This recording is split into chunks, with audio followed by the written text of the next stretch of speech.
السلام علیکم ورحمۃ اللہ۔ پیارے بھائی علیم انصاری، سوال آپ کا ہے، قرآن پاک میں آیا ہے کہ پاؤں کا مسح کرنا ہے، ٹھیک ہے، اور ہم سر کا مسح تو کرتے ہیں، وَامْسَحُوا بِرُؤُوسِكُمْ وَأَرْجُلَكُمْ إِلَى الْكَعْبَيْنِ، مگر اپنے پاؤں کا مسح نہیں کرتے، تو کیوں نہیں کرتے؟ بات یہ ہے کہ قرآن پاک میں پہلی بات ہے کہ پاؤں دھونے کا ذکر ہے، پاؤں کے مسح کرنے کا ذکر نہیں ہے۔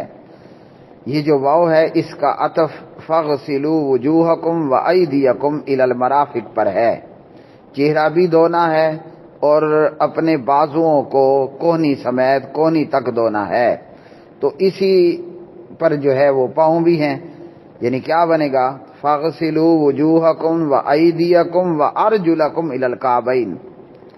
اب ایک بندے کو یہ سمجھ آتی نہیں ہے، اور ایک بندہ وہ ہے جو یہ سمجھنا ہی نہیں چاہتا ہے، وہ کہتے ہیں نہیں قرآن میں تو یہی ہے وَامْسَحُوا بِرُؤُوسِكُمْ وَأَرْجُلَكُمْ، اسے کوئی عطا پتہ نہیں ہے کہ یہ جو واو ہے یہ واو عطفہ ہے کہ فَاغْسِلُوا وُجُوهَكُمْ وَأَيْدِيَكُمْ إِلَى الْمَرَافِقِ وَأَرْجُلَكُمْ إِلَى الْكَعْبَيْنِ۔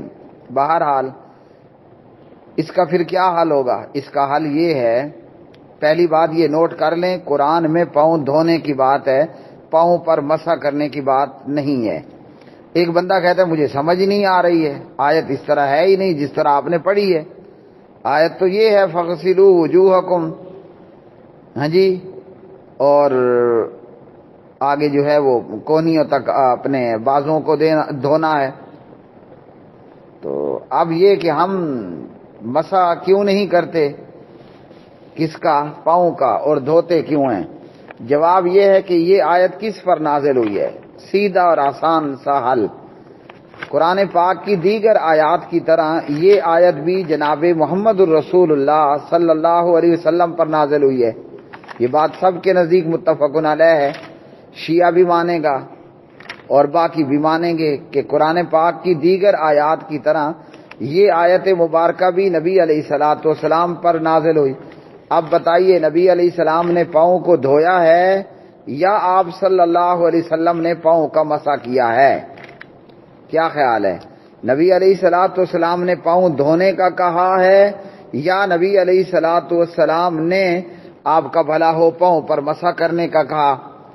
آپ صلی اللہ علیہ وسلم کا قول بھی یہی ہے، فعل بھی یہی ہے، تقریر بھی یہی ہے۔ کیا ہے؟ آپ نے خود پاؤں دھوئے، آپ نے وضو میں پاؤں دھونے کا کہا، صحابہ نے آپ کے سامنے اپنے پاؤں کو دھویا، بلکہ نبی علیہ الصلوۃ والسلام نے تو پاؤں دھو لینے کے بعد تھوڑی سی ایڑی کا خشک رہ جانا یہ بھی عذاب بتایا، اس کے لیے باقاعدہ عذاب کی وعید سنائی۔ آپ نے پورا پاؤں دھو لیا، تھوڑا سا حصہ ایڑی میں خشک رہ گیا۔ اب مثال کے طور پر جیسے آج کل سردیاں ہیں، سردی میں یہ ہوتا ہے کہ بندے کا عام طور پر جسم خشک ہوتا ہے، تو گرمی میں ویسے پسینے کی وجہ سے جسم تر ہوتا ہے۔ اب خشکی کے موسم میں یا ایک بندے کو خشکی ہے یا موسم خشکی کا ہو، آپ نے پاؤں دھو لیے، بازو دھو لیے، اور ایسا ہوا کہ کسی ایک جگہ یعنی کہ اعضائے وضو میں سے کچھ جگہ خشک رہ گئی، اب کیا ہوگا؟ یہ جو ایڑی کا تھوڑا سا حصہ خشک رہ گیا اس کے لیے عذاب کی وعید ہے۔ حالانکہ علیم انصاری نے پاؤں پورا دھویا مگر تھوڑا سا حصہ ایڑی کا خشک رہ گیا، تو یہ عذاب کی وعید ہے اس پر۔ تو اب کیا کریں گے؟ خشکی کے موسم پر آپ نے اعضائے وضو پر مثال کے طور پر پاؤں پر پانی ڈال دیا، بازوؤں پر پانی ڈال دیا، اب ان کو ہاتھ کے ساتھ اچھی طرح رگڑیں، ملیں، تاکہ کوئی جگہ خشک نہ رہ جائے۔ فَاغْسِلُوا وُجُوهَكُمْ وَأَيْدِيَكُمْ إِلَى الْمَرَافِقِ وَأَرْجُلَكُمْ إِلَى الْكَعْبَيْنِ۔ جی یہ ہے قرآن مجید کا مسئلہ۔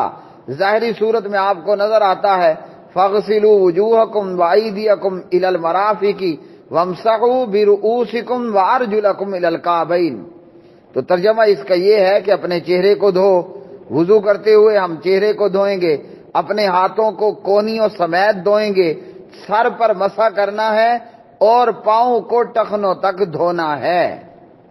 ہاں مسح کی ہمیں شریعت نے ضرور اجازت دی ہے کہ جب جراب اور موزہ ہم نے باوضو پہن رکھا ہے تو پھر مقیم 1 دن 1 رات، مسافر 3 دن 3 رات تک جو ہے وہ جرابوں پر مسح کر سکتا ہے۔ تو یاد رکھیے کہ قرآن پاک جس طرح نبی علیہ السلام پر نازل ہوا اور اللہ کے پیغمبر نے اس جو ہے وہ قرآن کا جس طرح پریکٹیکل کیا، میرے بھائی ہمیں بھی اسی طرح کرنا پڑے گا۔ اور اگر ہم قرآن پر بھی عمل کریں گے لیکن نبی علیہ السلام کی تعلیمات کو چھوڑ دیں گے، سیدھا جہنم جائیں گے، سیدھا جہنم۔ ایک بندہ ساری زندگی نماز پڑھتا ہے، پاؤں دھونے کی بجائے وہ پاؤں کا مسح کرتا ہے، اسے ہم بتاتے ہیں کہ جناب نبی علیہ السلام نے پاؤں دھوئے، آپ نے دھونے کا کہا، صحابہ نے پاؤں دھوئے، آپ نے خشک ایڑیوں پر وعید سنائی، وہ پھر بھی کہتے نہیں پرے کرو جی پرے کرو۔ قرآن نے کہا ہے وَامْسَحُوا بِرُؤُوسِكُمْ وَأَرْجُلَكُمْ، سر کا مسح کرو اور پاؤں کا مسح کرو، تو لو جی میں تو مسح کر رہا ہوں، نہیں مانتا نا۔ اب یہ بے نمازی ہے نماز پڑھ کر بھی، اور اب یہ نمازی نمازن ظاہراً نماز پڑھ کے بھی سیدھا جہنم جائے گا۔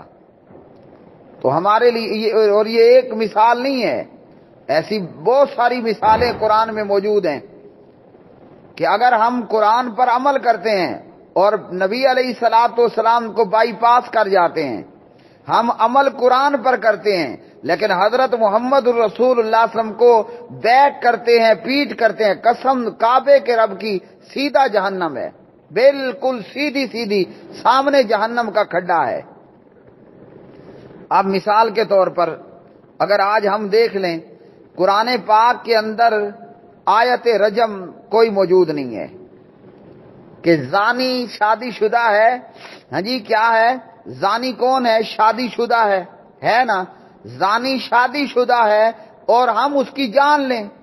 قرآن نے تو یہ نہیں کہا، قرآن مجید نے تو ہمیں صاف یہ بتا دیا کہ زانی اور زانیہ کو 100 کوڑے لگاؤ۔ لو جی صورت بھی سامنے آ گئی ہے۔ ہاں جی قرآن پاک نے صاف ہمیں بتا دیا کہ زانی اور زانیہ ان دونوں کو کوڑے لگانے ہیں۔ الزانیۃ والزانی فاجلدوا کل واحد منہما 100 جلدہ۔ واہ، یہ سورۃ النور پارہ 18 ہے، اور اس میں اللہ نے صاف طور پر بتا دیا مرد زنا کرے کہ عورت زنا کرے، اسے آپ نے کیا کرنا ہے؟ 100 کوڑے لگانے ہیں بس۔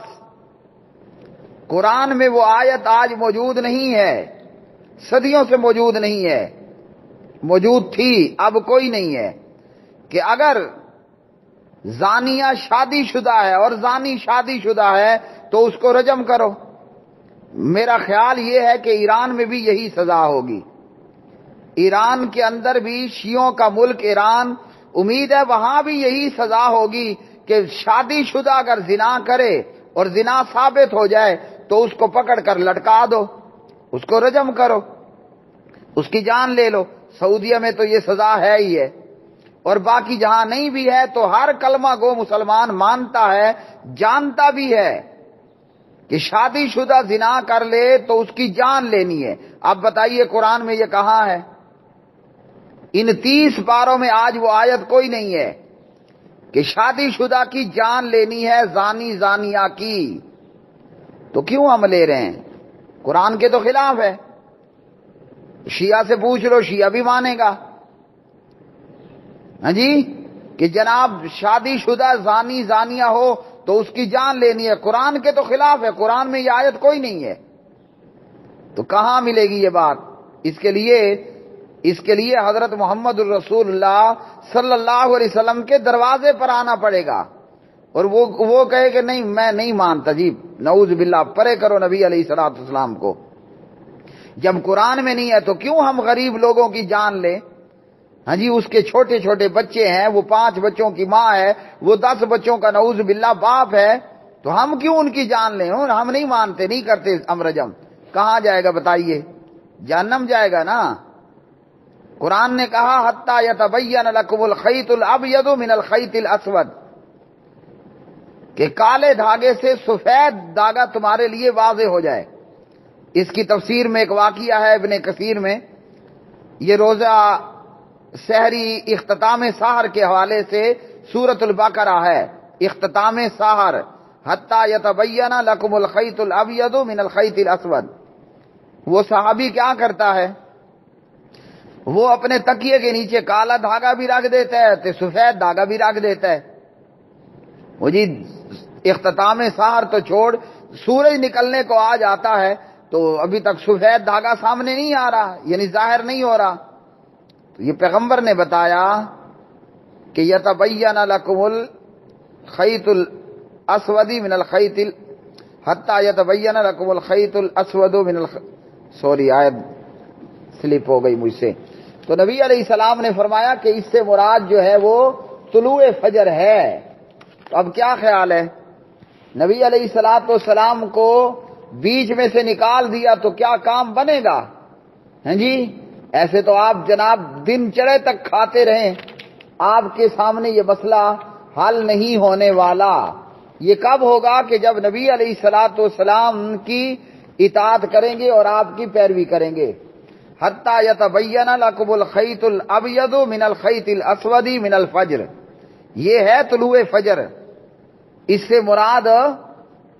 سے مراد الخیط الابیض سے مراد سفید دھاگے سے مراد طلوع فجر ہے، کہ جب طلوع فجر ہوگی بس اب اختتام سحر، اس کے بعد آپ نہیں کھا سکتے، یعنی طلوع فجر شروعات سے پہلے کھا پی لیں، اس پر آپ آ کر بریک ہو جائیں۔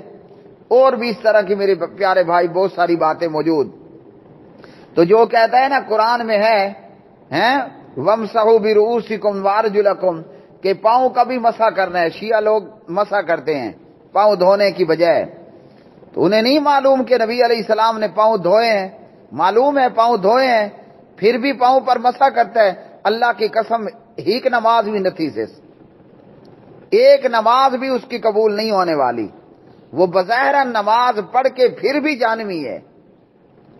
تو قرآن پر عمل ہے مگر نبی علیہ السلام کو پیٹھ ہے، قرآن پر عمل ہے، حضور کی حدیث کو نعوذ باللہ ردی میں ڈال دیا، کرتا قرآن پر عمل ہے، بیک نبی علیہ السلام کو کرتا ہے، کرتا قرآن پر عمل ہے، نافرمانی محمد الرسول اللہ کی کرتا ہے صلی اللہ علیہ وسلم، کوئی شک اور کوئی ڈاؤٹ نہیں، سیدھا جہنم کا ایندھن ہے۔